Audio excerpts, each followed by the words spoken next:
Good afternoon, everybody. Welcome to Rebuilding Consumer Confidence. This is can you believe it? This is our 10th installment of the Power Up tutorial series. The goal of these webinars is to upskill tourism businesses in the NT as we unpack relevant topics for your business. These weekly webinar Wednesdays are brought to you by the Business Enterprise Development team. Anna Dakin from Tourism Central Australia and myself, Stephen Miles, will be your hosts.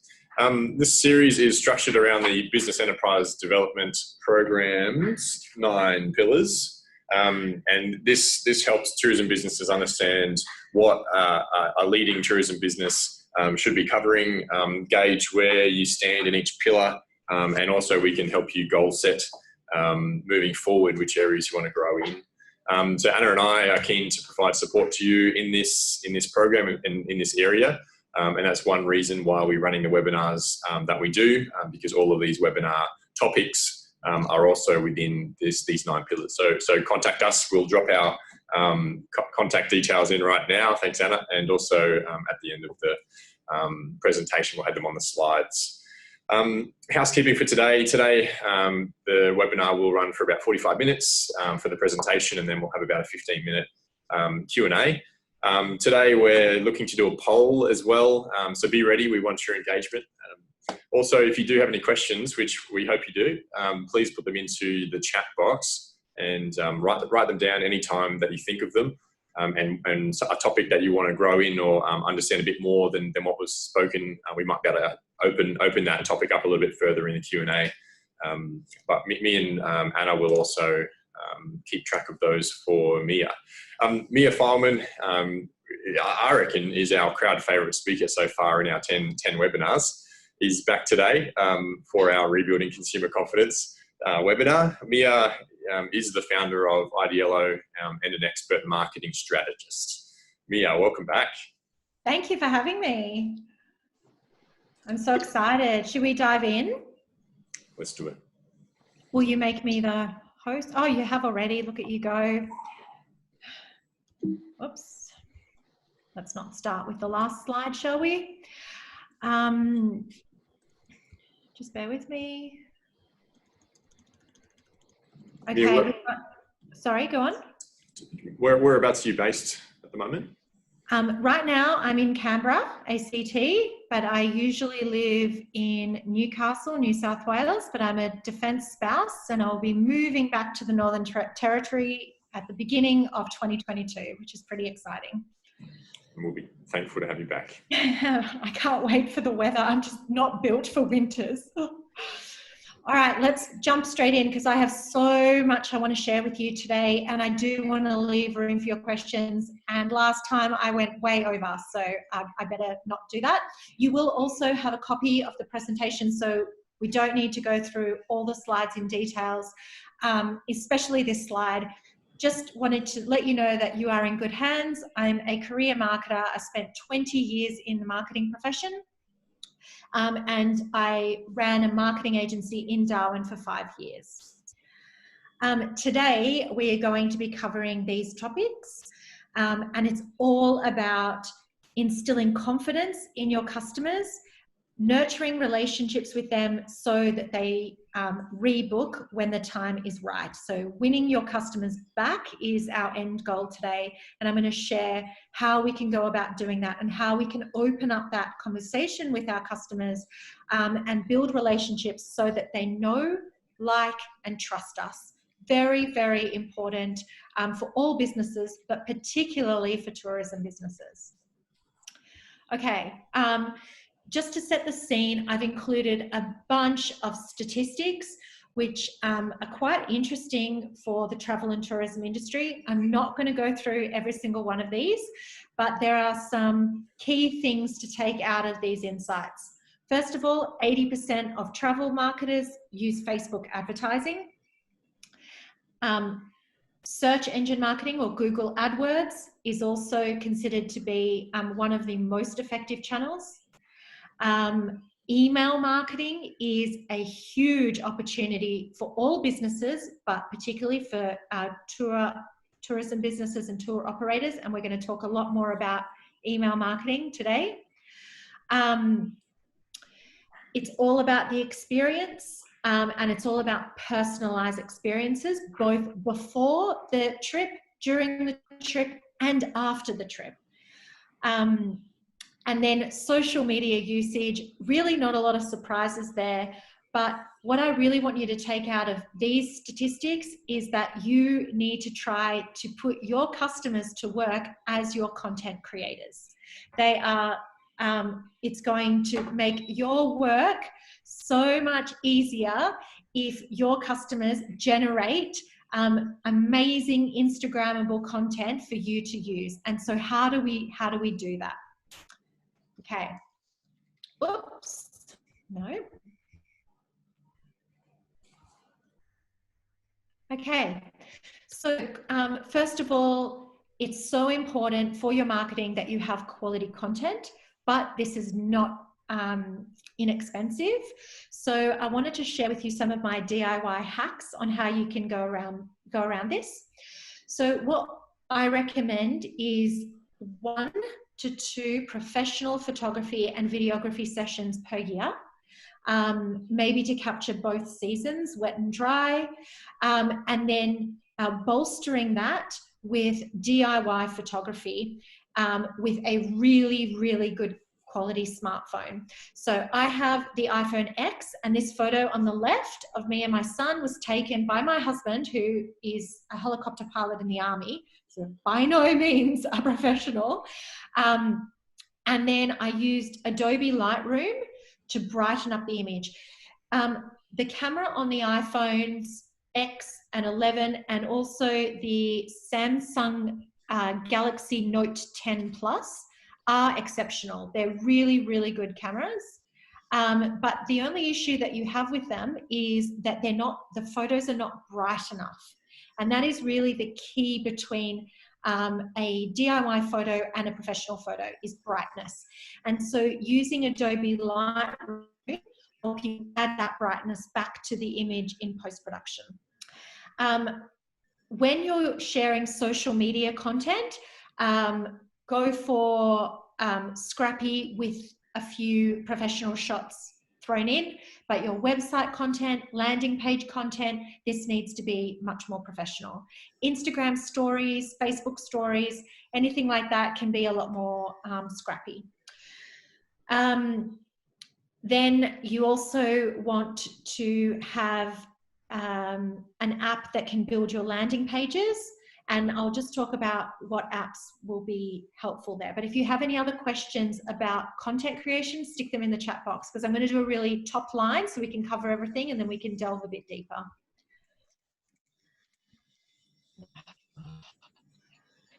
Okay, so here are my, I guess, top 4 content creation apps on a budget.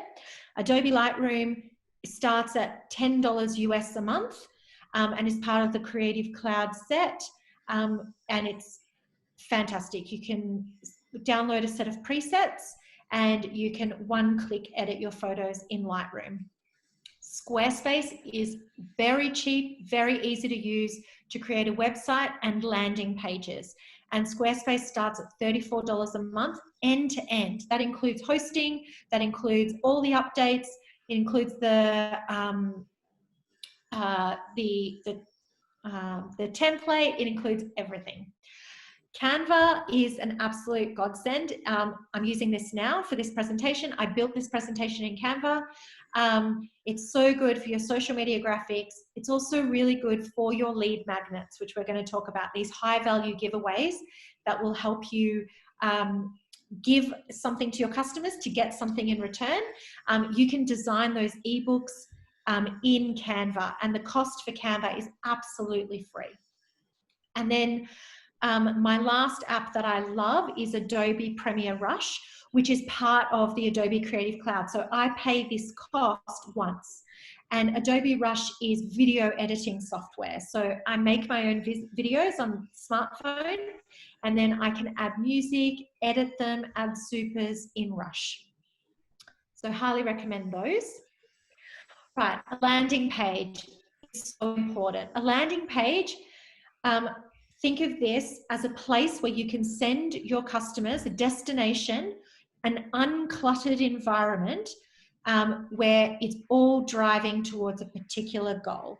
And the goal needs to be for them to give you their email address if you don't already have it. And so what you need to do is create a high value giveaway on this landing page so that they can subscribe. Once you have their email address, we can nurture them through the customer journey all the way through to conversion. We can communicate with them in an environment that's a lot more personal than social media. So here's our poll. Everyone ready? I want you to tell me at the end, what percentage of tourism marketing emails are opened? Is it 5%? Is it 10%? Is it 15%? Or is it 20%? And I'm really keen to hear what you guys think the open rate is for tourism emails on average, because I think the results will surprise you. We can definitely come back to landing pages, but here are some really good examples of tour operator landing pages. You can see it's all driving towards a particular goal. They've got their testimonials and their reviews front and center. They've got their pricing on offer, and then they've got a very clear call to action for people to then take the next step. Okay. Hey Mia, we've got those poll results. Already. Should be able to see them maybe pop up on your screen somewhere, maybe back in Zoom. Yep, I've got it. Cool. We've got 50%, 15%, 5, 10, 15, 20. What was the answer? The answer is 15%. Well done, all. Fantastic. You guys are in tune. So 15% open rate on emails is 3 times higher than your organic reach on social media. Yeah, organic reach on Facebook is around 5% if you're lucky, if your content is engaging. So much better bang for buck to be emailing rather than just hoping that people are going to see your social media posts. Okay, so what I wanted to talk about now is buyer personas, which is helping you segment your target audience into key segments so that you can tailor your marketing to them. Marketing that is tailored is going to have a much better conversion rate than spraying and praying. We know that this is very, very bad. And I want to illustrate this using an example. So if you take a 35-year-old mum living in Melbourne, earning $65,000 a year, she is going to vary substantially person to person from another mum with those similar demographics. They're going to vary in terms of their personality, purchase behaviors, and beliefs. So we can no longer use demographics as a good way to segment our audience. We need to use psychographics and behavioral segmentation. This is much more insightful. Now, this can be a little bit tricky to know what those things are. So today I'm including a free resource for you, Lead Magnet, that you can download if you wanted to give me your email address. And you will have this worksheet here that you can fill out. I'm just going to send you the link in the chat box. 1 second. Promise not to spam you, no spam. But if you would like this download, it's what we use all the time to segment our audience. Where's the chat box? Chat, there we go.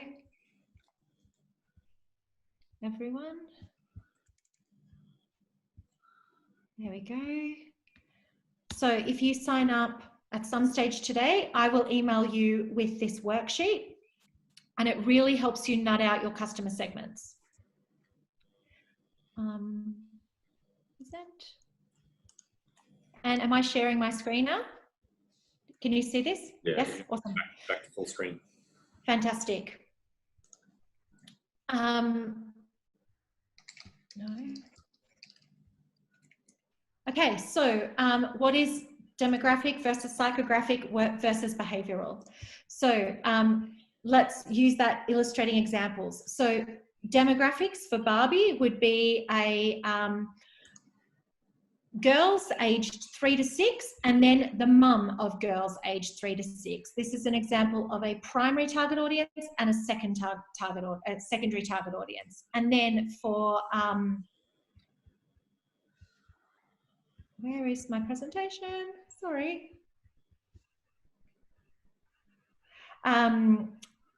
Industry super, this is targeting aged care.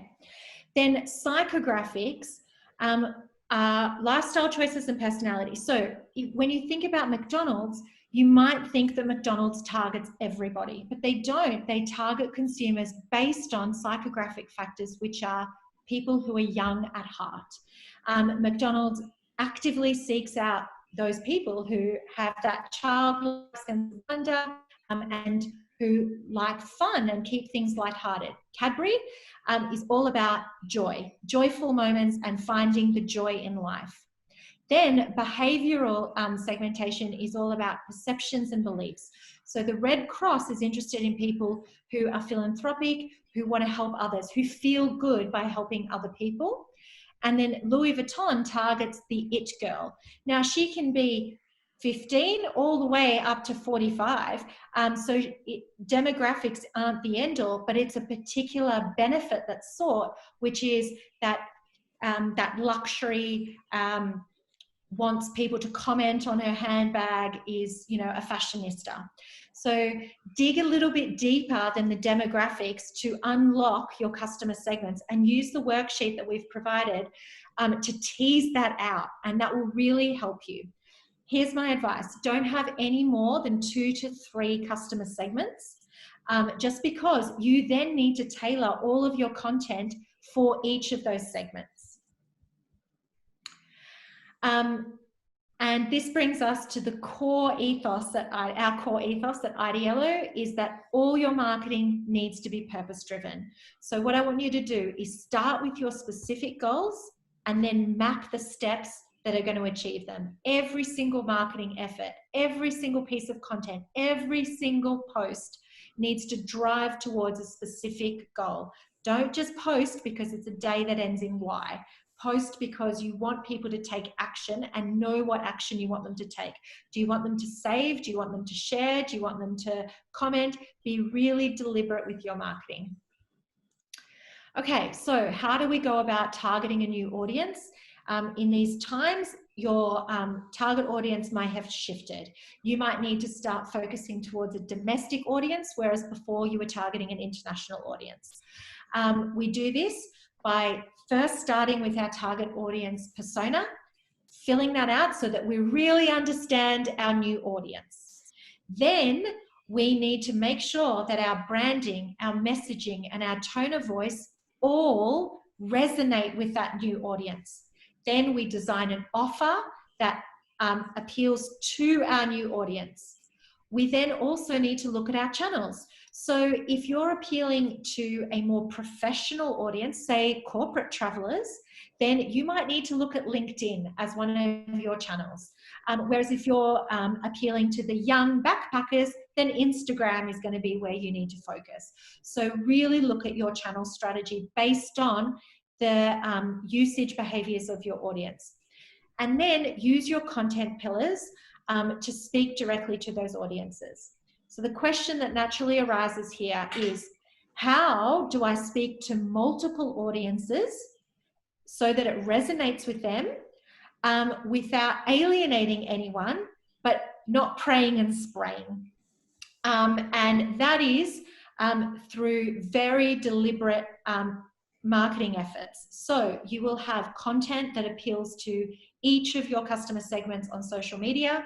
And what I want you to do is segment your audience in your database so that you can send specific emails to your specific target segments. So we do this at IDLO. Our customers are 60% brands, so do not know how to do their own marketing, and 40% fellow marketers And we teach both of these segments how to DIY their marketing. That's what we do. The professionals come to us for upskilling in a particular area.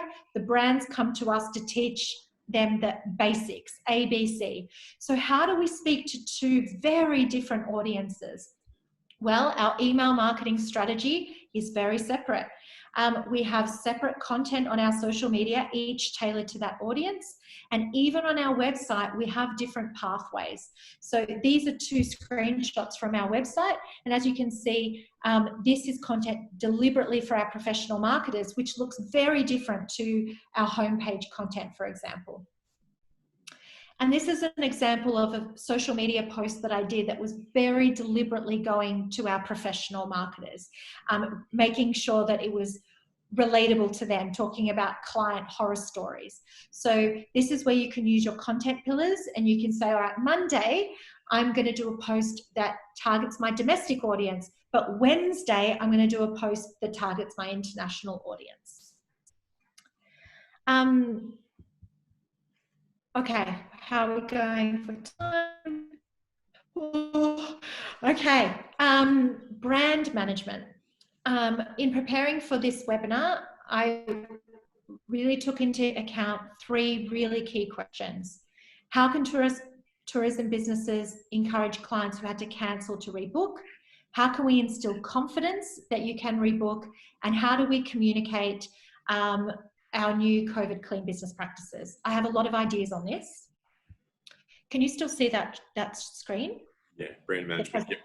The presentation? Great.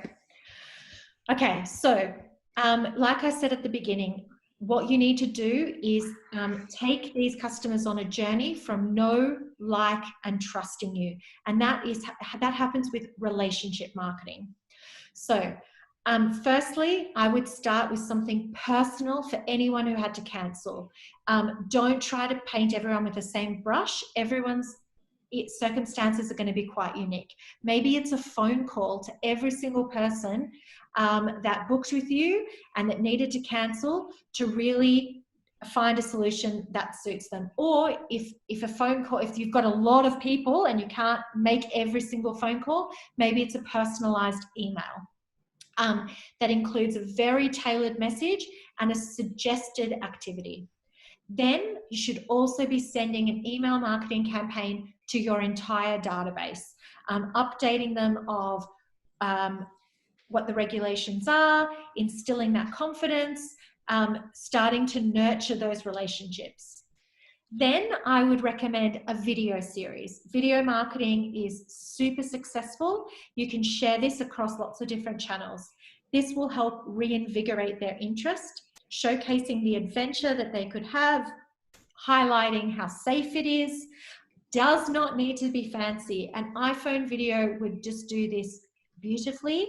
Maybe even do it portrait style, so it's great for IG and Facebook story style content. You can use this as part of a paid social media campaign on your website, and you can include it in your email marketing campaign as a core element of your ongoing content plan for the next few months. Then some FAQ sheets on the COVID protocol, easy, downloadable from your website. So those are my thoughts on those three questions. And we can definitely come back to that. I just wanted to show you an EDM, email marketing campaign that I received from Airbnb, who have done this beautifully. So this was an email that arrived in my browser and the tagline was Dream Closer.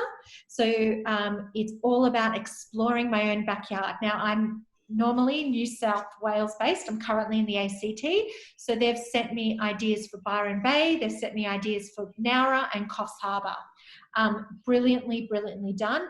Can be automated through programs like MailChimp or ActiveCampaign to create a similar result. So this was very cleverly done with Airbnb and it keeps me top of mind. And then at the bottom of the EDM, there was this nice little note. So they've changed their cancellation options.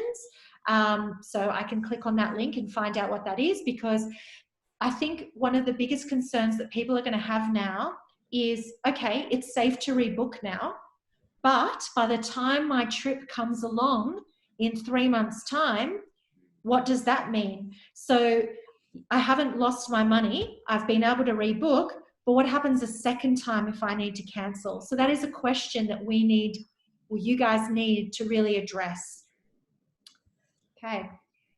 Right, database management. So everything that I've spoken about is only really possible if we have a good, clean database.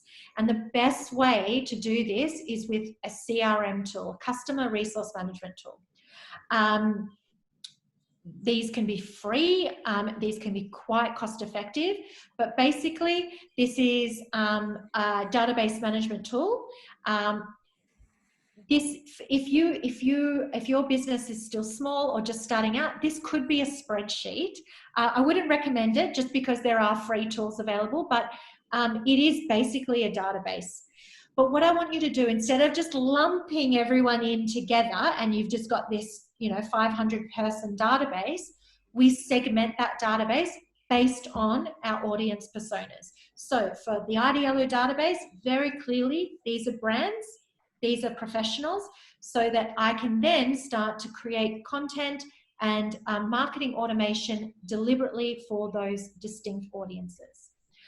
CRM tools are next level amazing. So the one that we use is called Drip, which is an e-commerce CRM tool, very cost effective. It gives each person a lead score based on how much they've interacted with IDLO, and it follows them around the internet. So if they interact with us on social media or they open an email, whatever they do, it gives them a lead score. And then I can say, wow, these are 20 people in my database who've all got a lead score of 80 or above.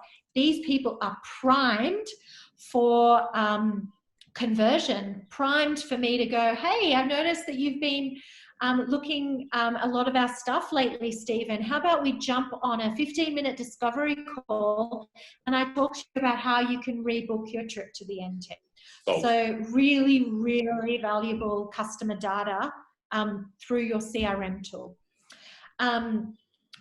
Your CRM tool should, depending on which one you use, so Drip, MailChimp, ActiveCampaign, all are linked with an email marketing platform, which then allows you to be able to send email marketing campaigns. And one step beyond that is you can even automate that, so that a lot of this hard work is done once at the beginning, and then it's all set up to go. So let me just, hang on, 2:58. Yes. All right. Let me talk about how this would work. Okay, so you decide first email is hi, I'm this business, this is what we do, check out some really great customer reviews. You write that email. Then you write another email that's due to go out 3 days later that says, have you seen the special offers that we have at the moment? Why don't you sign up to download a free local visitor guide to the NT?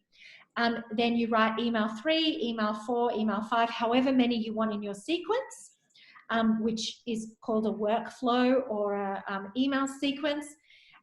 You automate that through either your CRM or your email marketing platform, and then you drag the database that you want to receive that email, and it's done for you. You can even have what's called liquid objects, which is the name.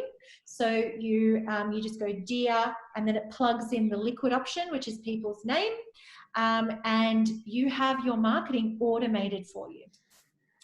What's really, really important about this and why we need to do this is because it's got to be personalized. People do not want to receive emails that are not relevant to them. That's why they unsubscribe. However, if you receive an email in your inbox that is relevant to you, people generally do really enjoy that. Like that Airbnb email that was so personalized to me in New South Wales. And that's actually, it looks tricky. It's not that hard to do. All they did in their CRM was segment their audience by anyone living in New South Wales. Not that hard, but very Looks very impressive. Okay, final thing before we jump to questions, and I'm sorry, I know I have flown through this, but there was a lot to cover. I've sort of spoken about it, but let's now really consolidate lead magnets. Really, really, really important. A lead magnet is essentially a high value giveaway, which is all about helping you lead nurture. So you don't own your social media audience, because of organic reach on social media, it is increasingly difficult to reach people on social media. So you want to take the conversation outside of social media and into a more personalized environment, which could be email marketing. But first you need their email address. And email addresses are valuable. People know that giving away their email address is valuable. Now, you guys are in a really unique position because you might already have tons of email addresses from customers who have booked with you and then had to cancel. So you're already at a head start where you already have a bit of a database. I work with a lot of businesses who have just never been collecting email addresses. And I'm like, oh, brain frying. So how do we compel people to give us our email address? Is through a lead magnet or a high value giveaway. The key part of this sentence is value. It can't be rubbish, has to be really good value. On the right, you will see our lead magnet. It is 5 different fact sheets, all on an individual marketing tactic with top tips. We give this away free of charge, just for an email address. Same with the target audience personas worksheet. That's agency grade worksheet. We give it away for free to get people's email address. But we also get more than just their email address. We're starting to build trust. They're starting to see that, hang on a second, if RDL's free content is good, what's their paid content going to be? And you should approach it the same way. Is if you give them a local guidebook that really excites them about the NT, imagine what it's going to be like when they actually get there. So some typical opt-in ideas are a webinar like this, an ebook discovery call. So do you want to jump on a call for 15 minutes and we can start to plan your holiday together? I can give you some tips. Or you're traveling with children. Let's jump on the call and talk about how we can tailor this holiday so that it's suitable for your family. An offer can be a lead magnet. Give us your email address to get 10% off your next purchase, free shipping, whatever. And in the tourism industry, one of the things that I really like is a local guidebook. People don't want to do the Lonely Planet guide to a city. They want to do the insider's guide to a city or a place. So they want to know that, you know, it's Lucky Bat in Nightcliff that has the best coffee. And it's that, what's it called? The Finch in Catherine that has the best breakfast. So that kind of content is really valuable to them. Okay, I did it. Yay. With time to spare, are you impressed, Steve? I'm amazed. It's what, 35 minutes in. Okay, I welcome your questions. Fantastic. That was so interesting. Thank you so much, Mia. Always fascinating. So my first question for you, mailing lists and getting emails. I think the liquid content idea is so interesting and so handy, but when I'm putting together an email to send out, what kind of content should I be including in there? What's useful for people to know? So anything that helps to know, like, and trust. So start with that awareness part of the customer journey. So just, you know, give them some interesting facts about your business or what your experience offers. You know, some really cool, like 3 things you didn't know about the NT would be a good place to start. Then you want to move into like stage, or the consideration stage of the journey, where you can use a bit of humor, where you can use some social proof. So some user-generated content would be great to include in an email. The way that we use user-generated content is so lazy, but also really effective. So we get people to go to our Facebook page, leave us a review, then we screenshot it and we post that everywhere. We don't put it into a pretty Canva template. We don't turn it into an infographic. We literally screenshot it because we think it is a lot more authentic. We're not changing anyone's words. We just use that, and we can drag that screenshot straight into an email, and people can go, wow, this person really enjoyed this experience. This person really enjoyed this experience. And you start to build that likeness and that trust. And then use your lead magnet to really build that trust, which is that, hey, they've given me some really high value content and I haven't given them $1 yet. Wow, this seems to be a really reputable brand to work with. Nice. That's really cool. So when you talk about user-generated content there, you mentioned reviews a little bit, which is great because Stephen and I both are constantly reminding people, review, get hold of as many reviews as you can. What other kinds of things would user-generated content actually be?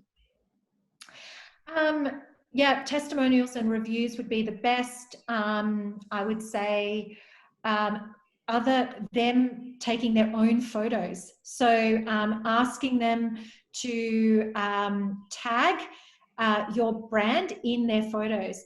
So actually, hang on, I just need to go back to this because I did have another slide that might help. Yes, so first of all, making sure that your travel and tourism brand has some Instagrammable moments. So really knowing where in your experience that might be and like building that into your time. So if you're doing a yellow water cruise at Kakadu, make sure that you go, hey guys, now would be a really good time to take a photo over here. And then having signs up on the boat saying, make sure to tag us in your photos is a really good way of reminding people. Having a healthy Wi-Fi connection is also handy. I know not so easy in the NT, but if possible, that way you're setting the stage for people to create their own content. Yeah, keeping in touch with your past customers so that you can see if they have taken any really great photos or content that they can share. The other thing is case studies is a good example of user-generated content. So you can write the case study and you don't have to use the customer's name, but you can just present it as a bit of a case study. Insta stories are great user-generated content. So if you had someone come on a tour with you, experience your brand, they left you a really great review, don't be afraid to reach out to them and go, oh, hey, Mia, I've noticed that you've got pretty big Instagram audience, or would you mind just doing an Insta story and tagging us? That would be great. You will be so surprised at how many people are willing to do that if only you ask them. So I actually did a webinar this morning all about referral marketing, and I explored the psychology of why people refer and why people don't refer. The biggest reason why people don't refer is that they don't think of it. It just doesn't occur to them. And the biggest reason why people do refer is because they genuinely think that they're providing a valuable solution to their friends. And as a result, 92% of people trust recommendations from their friends and family. So don't ask, don't get. I bought a koala mattress and they have asked me 5 times for a review, 5 times. And I haven't unsubscribed or anything because I love the mattress. I'm just busy and I just haven't done it yet. But those reminders were actually really handy for me to go, okay, I better do that now. And I'm curious to see how many more they're going to send me. Like, when does that email sequence run out? It's at 5 emails deep now, and I better believe that's automated. Yeah. To see how many more times they're going to ask me. So definitely don't be afraid to ask. I think any more than 5 and maybe they'll start having a negative review feeling. But they're not asking the same way each time, and they're being quite cute about it. They're just like, hey, I know this is awkward, us again, but I was just really wondering if you wouldn't mind leaving us a review because, you know, other people don't know if this mattress in a box is going to be good for them and it would be really handy. So I just think that that's really brilliant. I've got two questions that follow on from each other. One, just for my memory, and I guess our attendees benefit as well, is the CRM world and realm to having one of those. I know you touched on a little bit in your presentation, but can you give us some ideas again of what CRMs we can start off with, and maybe if we want some more robust ones? Sure. HubSpot's CRM is really good. It's a great one to start with because it's very user friendly and it's free. So we actually used HubSpot CRM for many years until we became an e-commerce business. The other one I've heard really good things about is ActiveCampaign, just because their email marketing component of their CRM is so hot. So ActiveCampaign is actually an email marketing platform, and have built a CRM off the back of that. And you want really good email marketing. We are currently using Drip, but are in the process of transferring everything to Kajabi. I'm sure you guys have heard of it. It's for online course providers, which is what we do. We run online courses, and it's a CRM, website, and email marketing tool all in one. So just dig around and find one. I'm sure that there would be a CRM that would be recommended for the travel industry that would be good to check out. How do you spell that? Sorry, Mia. Kajabi. Yeah. I'll put it in the chat. Thanks. Kajabi. Yeah. One more question as you do that. So I've had a little bit of experience with automation in a CRM. How far is too far? We can automate, we can customize the person's name in an email. That should be pretty easy, and then we can have multiple strings so that they can follow a kind of a journey if they open the email or not. We can send it at a certain time of the day. We can customize the content. Hey, you clicked on this link last time in our email. How about some more similar content? How far is too far? When does it get too complicated or maybe less effective? Or if you have time, do it. Yeah, I just think that the closer you can get, oh bugger, I've just responded to Greg personally. Whoops, sorry Greg. I'll just put that there, kajabi.com. I just think that the closer you can get to one-on-one, the better, right? I mean, that's the gold standard, is you just go, hey, it's not user X or customer B, it's Stephen, it's Anna, and I want to have a conversation with them. But as we build our businesses, it just would take so much time to do that one-on-one and to drill down that deeply. So we use marketing automation to help us.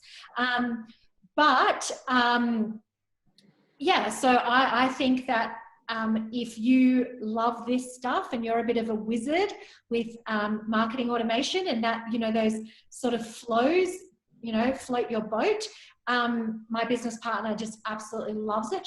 She loves creating these email sequences, which is all based on rules, right? So if they do this, then this happens. If they do this, then that happens. So all of those logic sequences, if you like that, go to absolute town, but test it.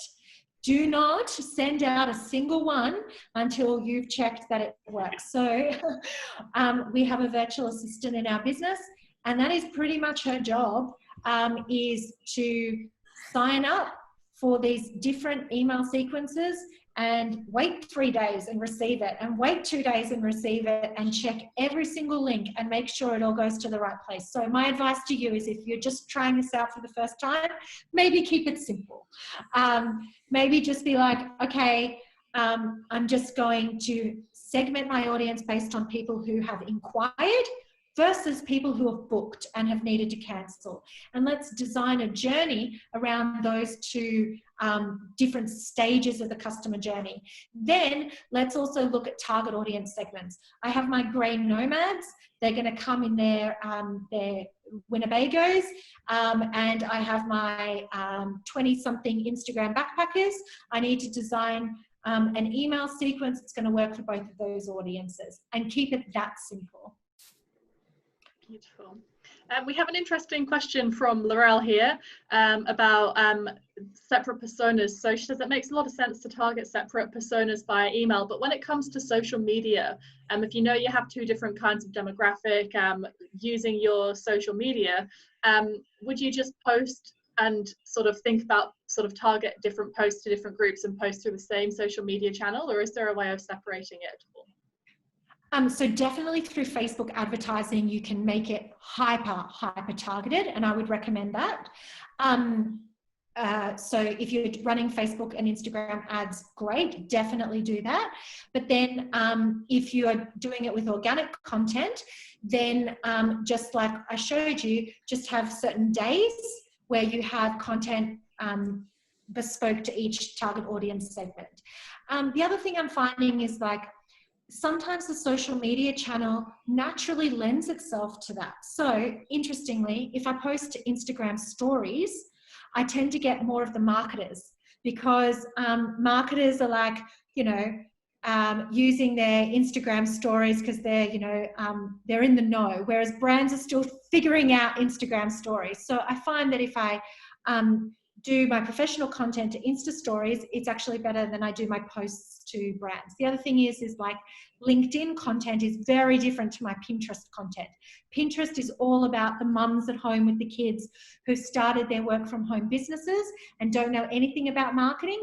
So I can keep that content really educational and really ABC, whereas LinkedIn, I can share more thought leadership pieces and show that, you know, even though I teach the basics in marketing, that doesn't mean that I don't understand the advanced parts. So use your channels, really understand the channels really well.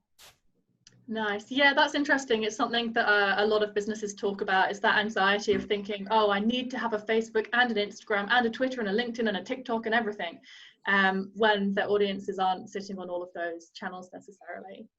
They're not. Yeah, and if you go back to the stats on page 1, you'll see that for tourism businesses, it's Facebook and Instagram. So I would be focusing, if I were you guys, on there. My last presentation, we talked about Facebook groups. That could be a really good place to start. I know that we barely use our public Facebook page anymore. We use it for our reviews and we use it to run paid campaigns, but actually all of our high value, all of our lead nurturing happens in our group. It's free to join our group, but it is a closed group. And that sort of adds a bit of that sort of like exclusivity. Yeah, the reach in a Facebook group is exponentially higher than organic reach. That's really cool. That's a really top tip. You spoke a little bit as well about kind of having an intention when you're posting. So that intention maybe being people saving posts, commenting, sharing, liking. What's the difference? Like, why would you want somebody to save a post over commenting or sharing, for example?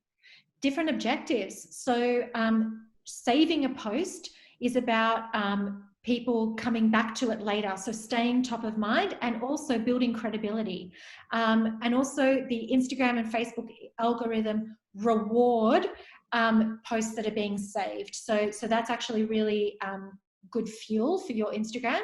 But yeah, if people go into their saved and they say, oh, hang on, I've got 5 posts in there from IDLO, this is a really credible entity. So that's that objective. But reach is about growing your audience. So I think it's really important to go, okay, what are my content marketing objectives? Number 1, reach a new audience. Okay, what kind of content is going to get me there? Number 2, I want to build credibility. Okay, what kind of content is going to get me there? So tips is a really great way to get saved content. Actually did a post about it yesterday. I'll just put my handle here in case anyone wants to come and follow us on social media so you can see how we do it. But yeah, I did my social media tips yesterday on Instagram, and the first line I put save post. Yeah, I saw that the reach of that post has been pretty good, but the saves of that post has been really, really good. So you just want to you know, all the content can't just be driving towards the same objective. Engagement is good. You want lots of comments so that you appear in their feed more often. So it's about finding the content that meets that specific objective. That's really cool. So I've got one final question for you, and you spoke a little bit about lead magnets and actually encouraging people to sign up for mailing lists. And I really like the idea of making that a valuable experience for potential clients. What kinds of examples have you seen in the past for people putting something valuable out there in return for a mailing list email? Yeah, that's a really good question. Thanks, Anna. Instagram engagement checklists seem to be like really quite prolific. So lots of people in the marketing domain, you can sign up to download their Instagram engagement checklist. So just really the top tips to optimize your Instagram profile so that it's schmick. I've also seen like how you can get featured on podcasts being a lead magnet. I think that's quite a common one going around. I love the sign up for our webinar, because then you're using another channel. You're taking the conversation off social media and you're making it more personal, like we are today. I mean, you guys today have spent an hour with me. So that's a lot more of getting to know me and me getting to know you than we will do in a year on social media. So making that conversation a bit more personal through a webinar is a great lead magnet. Like I said, the local guides are awesome. These can be done so beautifully and professionally in Canva that, you know, you could like design that up so it looks so good and quite valuable. And we also offer a 15-minute discovery call. So anyone with a lead score of over 80, I will email them personally. This is not automated. I just email them. And I just say, hey, it's me. I'd love to jump on a 15-minute call with you and just answer any marketing questions that you might have and see if I've got any solutions for you. And then I use that as an opportunity to sell one of my programs or one of my playbooks to them. Yeah, don't be stingy. I get this question a lot of like, how much to give away? Like, you know, but aren't I giving away my my tips and tricks and my tools to success? And it's like, the golden rule is give away what, but charge for how. So, you know, it's like, this is what you should be doing, like I've done today. It's like, you should be focusing on email marketing. You should be doing personalization. You should be doing lead magnets. But then if you really want to drill down into the how do we do that? You know, like tactically, then it makes much more sense to sign up to a program and you get stepped through that. So, yeah. Give away the what, but charge for the how. Nice. That's a really top tip. That's great. I'm sure people's minds will be buzzing with ideas right now. I know mine is already. Well, Mia, we are coming towards the end of the session. I just want to say a really big thank you for giving your time to us again. And I really, really hope that we can get you back in the future, because every single session that you've run, I've learned so much, and it's really great content. So thank you so much for that. My pleasure. Thanks so much for having me, and feel free to reach out, anyone, and I hope to connect with you on social media. Thank you so much, Stephen. Thanks so much, Anna. I definitely recommend the IDLO Instagram. It's really interesting. So next week we are hosting Dante St. James from Facebook Australia, and Dante's session is going to actually lead on from this session in a few ways, because he's going to be talking about a 3-stage advertising campaign to develop the relationships with potential clients. So it's very similar in terms of the perspective that we're coming from, but it's just a slightly different approach. And I think everyone who is here today, you'll find next week's session really interesting. I've got a few general industry updates just to share while I've got your ear, guys. So I've posted a few links in the chat there. Beat Round 4, the Visitor Experience Enhancement Program, which is a $for grant to improve infrastructure within your tourism business, is open. There are some guidelines up there. And if you're keen to get involved with that program, it's probably worth having a chat with Stephen or myself, or Nick or Eliza at Tourism MT, all of whom you can contact via the contact details I'm about to post. And that is it's a great initiative if you've got plans already in your business. Point number 2, guys, the Northern Territory borders are opening. Very scary. We've been so lucky to not have the virus here yet. So those COVID safety plans, I'm hoping you've all got in place. Just make sure you're sticking to them. Social distancing is so important. Please stop shaking everybody's hands. I keep seeing people doing it. It makes me cringe. Not worth shaking a hand if it's going to end up with somebody catching the virus. And on to happier news. There's a link to the future Power Up tutorials and also recordings of any sessions that you've missed. You can jump onto at the link that I've posted just there as well. So I hope to hear from you guys. Thanks so much for your time, everyone, and have a great session next week.